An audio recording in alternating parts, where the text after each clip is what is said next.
일단 대만에서 그 총통 선거가 있었습니다. 네. 결국은 민진당이 승리를 했죠. 관련된 뉴스 먼저 보겠습니다. 네, 대만 총통 선거에서 민주진보당 라이칭더 후보가 당선됐습니다. 이에 대해 미국 뉴욕타임스는 8년 전 차이 잉원 총통이 취임한 이후 중국은 장기적으로 전투기와 군함을 보내 대만의 무력을 과시해왔다며 라이칭더가 승리하면서 중국의 위협이 더 거칠어질 거라고 전망했습니다. 그리고 중국은 달갑지 않은 반응이었는데요. 이번 선거 결과는 민진당이 대만의 주류 민의를 대표하지 못한다는 걸 보여준다고 평가했습니다. 먼저 문희정 국제평론가의 총론을 한번 들어보고 싶습니다. 그냥 친미 성향이냐, 친중 성향이냐, 두 후보가 맞붙을 거다, 이런 식으로 얘기 많이 나왔었고, 미중 대리전에서 미국이 승리했다, 이런 얘기 나오고 있는데요. 일단 저는 라이칭더 후보가 당선될 거라고 생각했던 이유가 딴 거 아니고, 그냥 어쨌든, 양안 관계, 중국과 대만 관계가 가장 큰 선거 이슈기도 했지만, 대만인들이 스스로를 어떻게 규정짓고 있느냐를 여론조사를 보면 알 수 있거든요.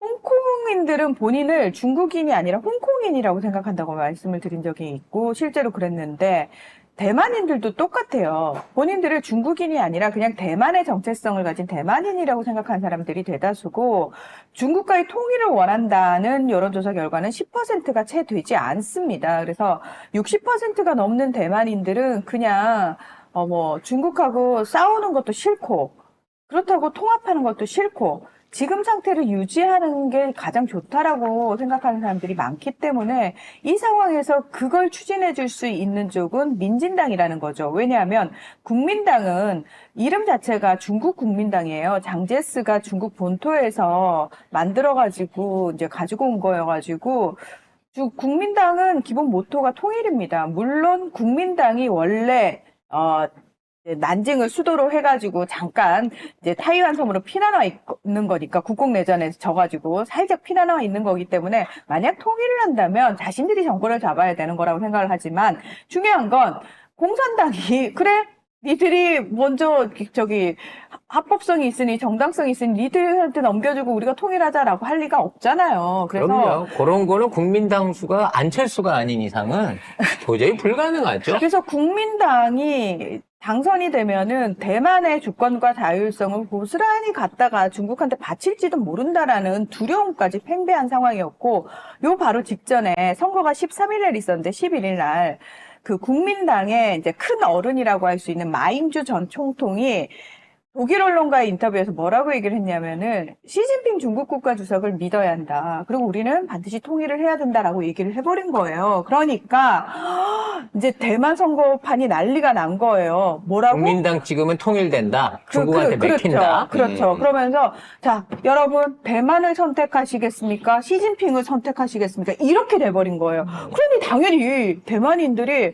미쳤다고 시진핑을 선택해. 왜? 대만인들의 공포는 홍콩을 받기 때문에 하나의 중국, 일국 양제를 중국이 얘기하지만 홍콩을 일국 양제 약속 지켜주겠다고 해놓고 국가보안법으로 홍콩의 중국화를 강압적으로 추진한 거를 대만인들이 지켜봤단 말이에요. 그래서 더 이상 중국이 약속하는 하나의 중국, 일국 양제를 믿을 수가 없고 믿지 않는단 말이에요. 그 상황에서 국민당을 찍는다? 그건 진짜 자기들이 어떻게 될지도 모르는 상황에 스스로를 내던지는 건데 그걸 선택할 대만인들은 많지 않았다. 그리고 또 하나 이번에 이제 조금 달라진 부분이 뭐냐면 예전에는 2파전이었어요. 민진당하고 국민당 사이. 그러니까 민진당이란 정당 자체가 국민당이 타이완 섬으로 와가지고 2000년도까지 거의 독재를 하거든요. 근데 그 독재, 국민당의 독재에 맞서가지고 투쟁의 역사로 만들어진 정당이 1986년에 만들어진 정당이 민진당입니다. 그렇기 때문에 국민당과 민진당이 8년씩 번갈아 가면서 집권을 해가지고 이번에 3연임이 가능할까라는 의구심이 들었지만 일단 대만인들은 스스로의 정체성을 대만인이라고 규정하는 사람들이 훨씬 많아졌기 때문에 그리고 홍콩을 봤기 때문에 차이 총통이 지지율이 떨어졌음에도 불구하고 2019년에 홍콩의 반정부 시위를 보면서 위기감을 느껴서 차이 총통을 다시 뽑았고 이번에도 마찬가지 상황이었을 거라는 거죠. 그리고 또 하나 차이점이 있다면 민진당과 국민당 사이의 어떤 이파전이 지금까지의 모습이었다면 여기에 민중당이라고 하는 제3의 정당이 등장을 했고 이 정당이 20% 넘게 득표를 했고 국회의원 선거에서도 8석을 확보를 했어요. 이건 뭐냐면은 대만도 2030 세대가 유권자의 31%를 차지하게 되면서 더 이상 양안 관계에만 매몰되기보다는 젊은 청년들은 전 세계를 둘러봐도 어디나 다 똑같아요. 아, 그런 거 난 모르겠고, 가치 이념 이런 거 난 모르겠고, 전통적인 의제 난 모르겠고, 내 삶이 중요하고, 민생이 중요하고, 아, 집값 너무 높고 싫고, 물가 너무 비싸서 싫고, 내가 당장 취직이 안 되는 게 어렵고. 그래서 이걸 요구하는 청년층이 훨씬 많아졌기 때문에 대만 자체가 지금 굉장한 큰 변화 속에 들어가 있는 상황이구나를 엿볼 수 있는 선거였다. 뭐 저는 이렇게 총평을 해드리겠습니다. 자, 결과적으로 차잉잉원이 물러남으로 인해서 위기에 빠졌던 민진당이 다시 수성을 했습니다만 득표율은 오히려 떨어졌고요. 가장 중요한 건 차잉잉원 때 같은 건실한 대만과 미국의 신뢰관계가 깨져버렸다는 거예요. 이미 바이든이 나는 중국 편이야? 하나의 중국 관련한 중국의 입장을 나는 인정해? 이러고 쉽게 말해서 입장을 바꿔버렸어요. 입장 바꾼 거 아니에요. 미국은 원래 공식 입장이 그거예요. 네. 그래서, 뭔가, 대만 사태 있으면 대만 사태 일어나면 미국이 강력하게 어떤 개입을 하겠다는 군사적인 행동을 하겠다는데 이런 얘기가 쏙 들어가서 없어졌기 때문에 사실 이겨놓고 불안한 상황이 된 거예요. 대만 입장에서. 근데 문제는, 이게 더 이상은 미국과 중국 간의 거래의 딜의 대상이 아니라는 거예요. 왜냐면 예전에는 미국이 좀 더 유리한 입장에서 중국을 압박하기 위해서 대만 문제를 자꾸 건드리면서 시진핑을 압박을 했어요. 이때는 시진핑 4년을 못할 때고 그리고 한참 무역 전쟁에 있어가지고 중국에 대한 어떤 압박이라든지 이 미국의 공세적인 조치가 효과를 보는 것처럼 보일 때입니다. 근데 이미 시진핑은 4년이 성공을 했고 그리고 미중 관계에 있어서의 문제도 미국의 어떤 과도한 그 자금 부족으로 인해 갖고 지금 중국한테 손을 벌려야 될 입장이라서 미국은 더 이상 대만 문제에 관여하지 않을 거란 말이죠. 그렇기 때문에 중국 입장에서 서두를 이유가 없어진 거예요. 그래서 이제 많은 분들은 군사적으로 압박을 할 거다. 또는 또 대만에 대한 경제 제재나 이런 게 심해질 거다라고 생각하는데 지금 당장의 중국 입장에서는 그럴 이유가 없습니다. 그리고 신경 쓸 것도 많아요. 지금 오히려 동아시아 문제가 더 큰 문제고 이스라엘 문제도 해결해야 되고 심지어 우크라이나 문제도 중국이 정리를 해줘야 되거든요. 그렇기 때문에 앞으로 대만에 관해서 압박보다는 지금의 새로운 민진당하고 대화를 추진해 나가는 방식으로 갈 가능성이 크고 중국은 딜에 있어서 인내심만큼은 전 세계에서 가장 뛰어난 민족이에요. 100년이 걸리는 딜도 할 수 있는 민족이란 말이야.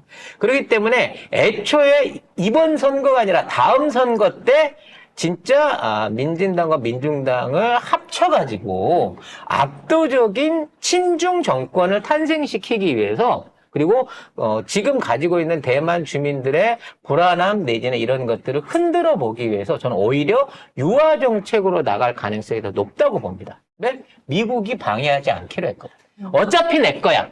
이거 4년 땡겨서 갖고 오나 4년 후에 갖고 오나 마찬가지긴 한데 이왕이면 피 안 흘리고 반감 없는 상태에서 하겠다라고 하는 작전으로 느긋하게 중국의 입장이 바뀌지 않겠느냐라고 저는 개인적으로 예상을 해봅니다. 근데 중국은 되게 약간 화나 있던데. 이게 화난다고 그래야지. 입장에서는 화난다고 하지만 화난다고 해서 바로 치지 않는다는 거야. 중국도. 중국이 화난 걸로 따지면 대만보다 우리가 더 미울걸? 우리를 어떻게 해야 돼 이제? 우리 이제 어떻게? 그쪽도 유화책을 쓰고 있다니까. 유화책을 쓴다? 1월 달에 대중국 수출이 20%가 늘었어. 왜 이러지 싶은 거야, 지금. 아이, 근데 이거 웃기는 기사인데 새 수출 플러스 출발! 야, 수출 20개월 만에 반등! 이랬잖아요. 네. 알고 보니까 무역 적자는 30억 달러. 이런 씨. 좋아진 줄 알았지. 적자지롱. 기사만 제목만 보면 낚입니다, 여러분. 조심해야 됩니다. 아무튼 중요한 건 적자는 중국한테만 수입해서 적자 난 건 아니니까. 어쨌든 일단 중국에 대한 수출은 약간 회복세로 들어가고 있어요. 뭐 여러 가지 이유가 있을 수 있습니다. 반도체 경기 회복이 가장 클 수 있을 거고. 중국도 이제 춘절이라 그랬고 최고의 명절이 또 다가오지 않습니까? 네. 관련해가지고 소비재들, 화장품을 비롯한 각종 한국제 소비재들을 일시적으로 이제 어느 정도 끌어들여 줄 수 있는 이게 있기 때문에 춘절 이후에 상황은 다시 살펴봐야 되지만 일단 중국 입장에서는 이 남북 관계에 대한 어떤 주도권을 잡기 위해서라도 한국과 북한 모두 다 유화책을 쓰면서 당분간은 몰고 갈 가능성이 크다. 왜냐하면 얘들 싸움 붙여놓으면 싸움 말릴 때가 한두 군데가 아니라서 너무 복잡한 거야. 그래서 이제 하나하나씩 정리되는 대로 우크라이나 문제, 이스라엘 문제, 그 다음에 한국 문제, 마지막에 대만 문제를 처리하기 위해서 순서를 외교적인 우선순위를 그렇게 잡을 것으로 보입니다. 문제는 우크라이나 문제죠. 자,